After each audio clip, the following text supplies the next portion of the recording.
Candidates from the Bharatiya Janata Party, International Congress, Assam Gana Parishad and All India Trinamool Congress filed their seats for the 7 assembly constituencies of Cachar district have filed their nomination papers on Monday for the upcoming Assam Legislative Assembly election scheduled to be held on April 9th. Party candidates accompanied by large number of workers and supporters submitted their nominations at the Cachar district office and the District Development Commissioner's office. Workers and supporters of the BJP and also Congress also organized large processions to demonstrate their support. Assam Pradesh BJP President Dilip Saike attended a nomination meeting held at the Silchar District Sports Association playground. From there, BJP candidates proceeded in a procession to the District Commissioner's office to file their nominations. The BJP nominees who filed their papers include Rajdeep Roy from Silchar, Rajdeep Goala from Udhar Bond, Kaushik Rai from Lakhipur, Kamalakhya Dev Purkhasta from Katigora, Kishore Nath from Borkola, and Amiya Kantidas from Dholai Assembly constituency. Meanwhile, Karimuddin Bahar Bhuiya, the AGP candidate from Sonai constituency, also filed his nomination on the same day. Congress candidates brought out a procession from Indira Bhawan, Silchar on Park Road and marched to the Cachar District Commissioner's office to submit their nomination papers. At the same time, candidates of the Trinamool Congress filed nomination papers from the Udhar Bond, Sonai and Katigora Assembly constituencies. আশীর্বাদ লৈ 26 চনৰ বিধানসভা নিৰ্বাচনৰ কাৰণে লক্ষীপুৰৰ পৰা মনোনয়ন পত্ৰ জমা দিছোঁ আৰু ৰাইজৰ যেনেকৈ আশীৰ্বাদ ৰাইজৰ যেনেকৈ ভালোবাসা ৰাইজৰ যেনেকৈ সহযোগিতা আগবঢ়াইছে আমি নিশ্চিতভাৱে ক'ব পাৰোঁ বিপুল ভোটত লক্ষীপুৰতে অকল নহয় কাছাৰৰ প্ৰতিখন সমষ্টিতে বিজেপি আৰু এজিপি প্ৰাৰ্থী নিৰ্বাচিত হ'ব।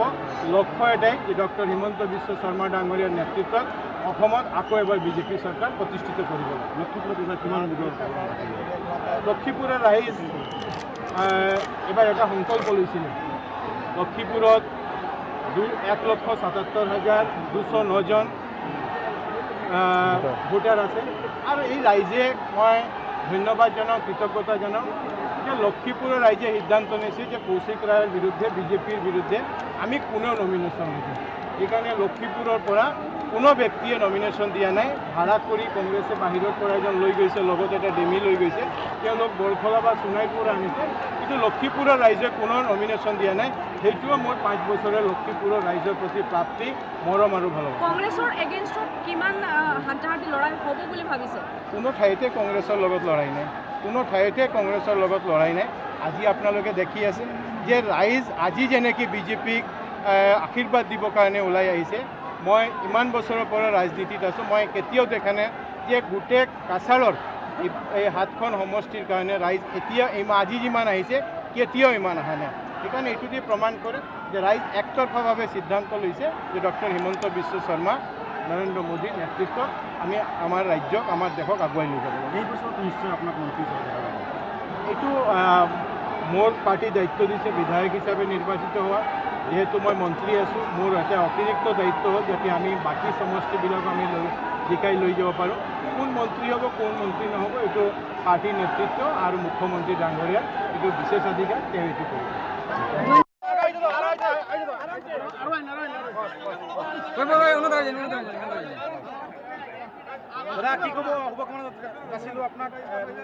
নমস্কাৰ।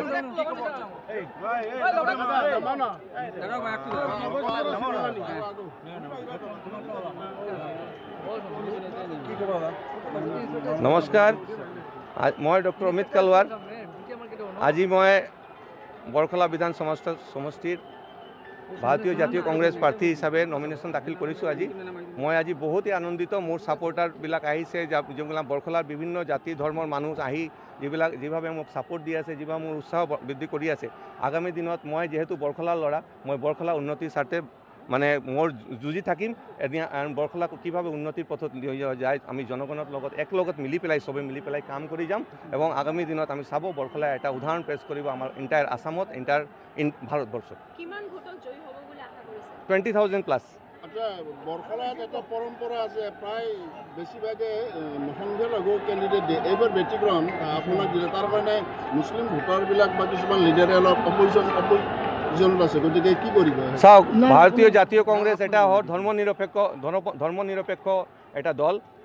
এটা সব জাতি ধৰ্মৰ মানুহৰ সমান সন্মান দিয়ে আজি যিটো আমাৰ শীৰ্ষ নেতৃত্ব যিটো আছে এইটো যে আজি টিকেটটো মোক দিছে সেইটো আজি আমি ধৰ্ম হিচাপে দিয়া নাই, এইটো টিকেটটো দিছে কোনে এই সিটটো কোন কেণ্ডিডেট দিলে এই সিটটো ওলাব পাৰিব, এই সিটত বিপুল জয় পাৰে, কাৰ এইটো ইমান পপুলাৰিটি আছে, যে কোন লিডাৰৰ ইমান পপুলাৰিটি বা কোন সমাজসেৱীৰ ইমান পপুলাৰিটি আছে যোনে এই বৰখলা সমষ্টিত আহি পেলাই যিটো বিজেপিয়ে যিটো আপোনাৰ যিটো এটা ষড়যন্ত্ৰ কৰিছিলে যে বৰখলা যিটো ডিলিমিটেশ্যন কৰি পেলাই ইহঁতে ভাবিছিলে যে এইটো সিটটো ইহঁতে চিয়'ৰ সিট কৰি ল'ব। আজিৰ দিনত ডক্টৰ অমিত কালাৰ অহাৰ পিছত এইটো অলপ ইহঁতৰ কাৰণে প্ৰব্লেম হৈছে। ইহঁতেও জানে আজিৰ দিনটোত ইহঁতৰ সিটটো জিতাটো দিগদাৰ আছে। মুখ্যমন্ত্ৰী কৈছে লৰাইতো হ'ব, আমিতো লৰাইত নামিছোঁ, আমি খেলাত নামা নাই, আমি যুদ্ধত নামিছোঁ। আমি যুদ্ধ হিচাপে এই ইলেকশ্যনটো লৈছোঁ, আমি যুদ্ধত আমি বিজয়ী হ'ম। এইটো আমাৰ জনসাধাৰণ আপুনি চাব পাৰে, বাহিৰত আমি চাওক কংগ্ৰেছৰ কিমান ছাপৰ্টাৰ আছে আৰু অমিত কালাৰৰ কিমান ছাপৰ্টাৰ আছে। ইয়াতে বেলেগ দলৰ একো দেখা যোৱা নাই, খালি কংগ্ৰেছ দলৰ ফ্লেগ দেখা গৈছে। মুখ্যমন্ত্ৰী কৈছে 6টা সমষ্টিতে জয় হ'ব বিজেপি। বৰখলা জিকিব বিজেপি। এইটো মুখ্যমন্ত্ৰীৰ চিন্তাধাৰাৰ ওপৰত মই কি কথা কওঁ, মই মোৰ কথাটো ক'ব পাৰোঁ। आपको क्या लगता है जो चार जनगोष्ठी के लोग हैं आपको वोट डालेंगे बीजेपी की छोड़कर? देखिए सिर्फ चाय जनगोष्ठी का तो लोग सपोर्ट में है ही, पहले से ही सपोर्ट में है। उन लोगों ने मुझे ज़्यादा पुश किया है कि आप आइए, आपके जैसा कैंडिडेट का ज़रूरत है। तो साथ में बहुत सारे समुदाय, क्योंकि डॉक्टर अमित कलवार जो समाज से उठ के आया है वहाँ पे, और जिस समाज को उसने सेवा दिया है वो उसने कभी खाली चाय जनगोष्ठी का बात नहीं, वो जिसने मुस्लिम पेशेंट को भी देखा है, जो हिंदी भाषी लोग हैं, हिंदुस्तानी लोग हैं, उसके बाद बंगाली हिंदू है, सबको मैंने समान सर्विस दिया है। और जब समाज के लिए मैंने काम किया है, मैं अपना NGO के थ्रू मैंने समान मनोभाव से सबके लिए काम किया है। तो देखिए आज के दिन में जो डॉक्टर अमित कलवार भी एक्सपेक्ट करता है कि लोग मुझे समान मनोभाव से देखेंगे और वो लोग चाहेंगे कि ऐसा आदमी आए जो समाज के लिए काम करने के लिए आया है, समाज से कुछ लेने के लिए नहीं आया, समाज को कुछ देने के लिए आया। আৰু মোৰ ৰাজ্যৰ উদাহৰণত ৰাজ্যৰ বহুত মানুহ আহিছিলে আজি, মোৰ দৃঢ় বিশ্বাস যে আমাৰ ৰিজাল্টটো ভাল হ'ব। কাৰ এগেইনষ্টত আপোনাৰ লৰাই হ'ব বুলি ভাবে? কাৰ নিশ্চয় ৰাজ্যক ক'ব পাৰিব, 4-5জন কেণ্ডিডেট কোন কেণ্ডিডেটৰ ৰাজ্য ভাল পাব ৰাজ্যক ক'ব, মইতো ক'ব নোৱাৰোঁ। কিমান ব্যৱধানত জিকিব পাৰে বুলি আশা কৰিছে? বাপৰে বাপ, এইটোতো ক'ব নোৱাৰোঁ, জিকাৰ চান্স আছে কিমান ব্যৱধানত ক'ব নোৱাৰোঁ। আমার কথা না, হাড্ডাহাড্ডি লড়াইটা কার সাথে হবে হাড্ডাহাড্ডি লড়াইটা? দেখেন বিজেপি আর তৃণমূল শেষ মুহূর্ত মানে 9 তারিখ পর্যন্ত মাঠে থাকবে, বাকি সব দল হাওয়া হয়ে যাবে। দেখতে থাকেন যে স্টেটমেন্ট মাননীয় মুখ্যমন্ত্রী কালকে দিয়ে গেছেন, ওটা শোনার পরেই তো আপনারা জানেন মাঠে থাকলে তৃণমূল থাকবে, বিজেপির বিরুদ্ধে আর কোনো দলই থাকবে না। একদম শেষ মুহূর্তে দল বদল হচ্ছে, এটাকে কি বলবেন? দেখেন আমি একটা কথা বলি, দল বদল যে হয়, আমিও তো দল বদলেছি। হ্যাঁ, তো আমি বলি আমি আদর্শটা পাল্টাইনি। যে কমলাক্ষ দেবপুরকাইস্ত মাইনরিটি ভোটে জিতে আসলো নর্থ করিমগঞ্জে, আজকে মাইনরিটি মানুষকে গালাগাল করছে। আজকে যে অমরচন্দ জৈন RSS এর সেবা করলো সারা জীবন, সেই অমরচন্দ জৈন এখন সোনিয়া গান্ধীর সিম্বল নিয়েছে, রাজীব গান্ধীর সিম্বল নিয়েছে। যে রাহুল গান্ধী RSS এর বিরুদ্ধে যুদ্ধ করছে বিগত 20 বছর থেকে, সেই RSS থেকে অমরচন্দ জৈনকে এনে আজকে কাঠিগড়াতে টিকিট দেওয়া হয়েছে। তো দল বদলানো একরকম ব্যাপার, হ্যাঁ, কিন্তু প্রিন্সিপাল আইডিওলজি বদলানো অন্যরকম ব্যাপার।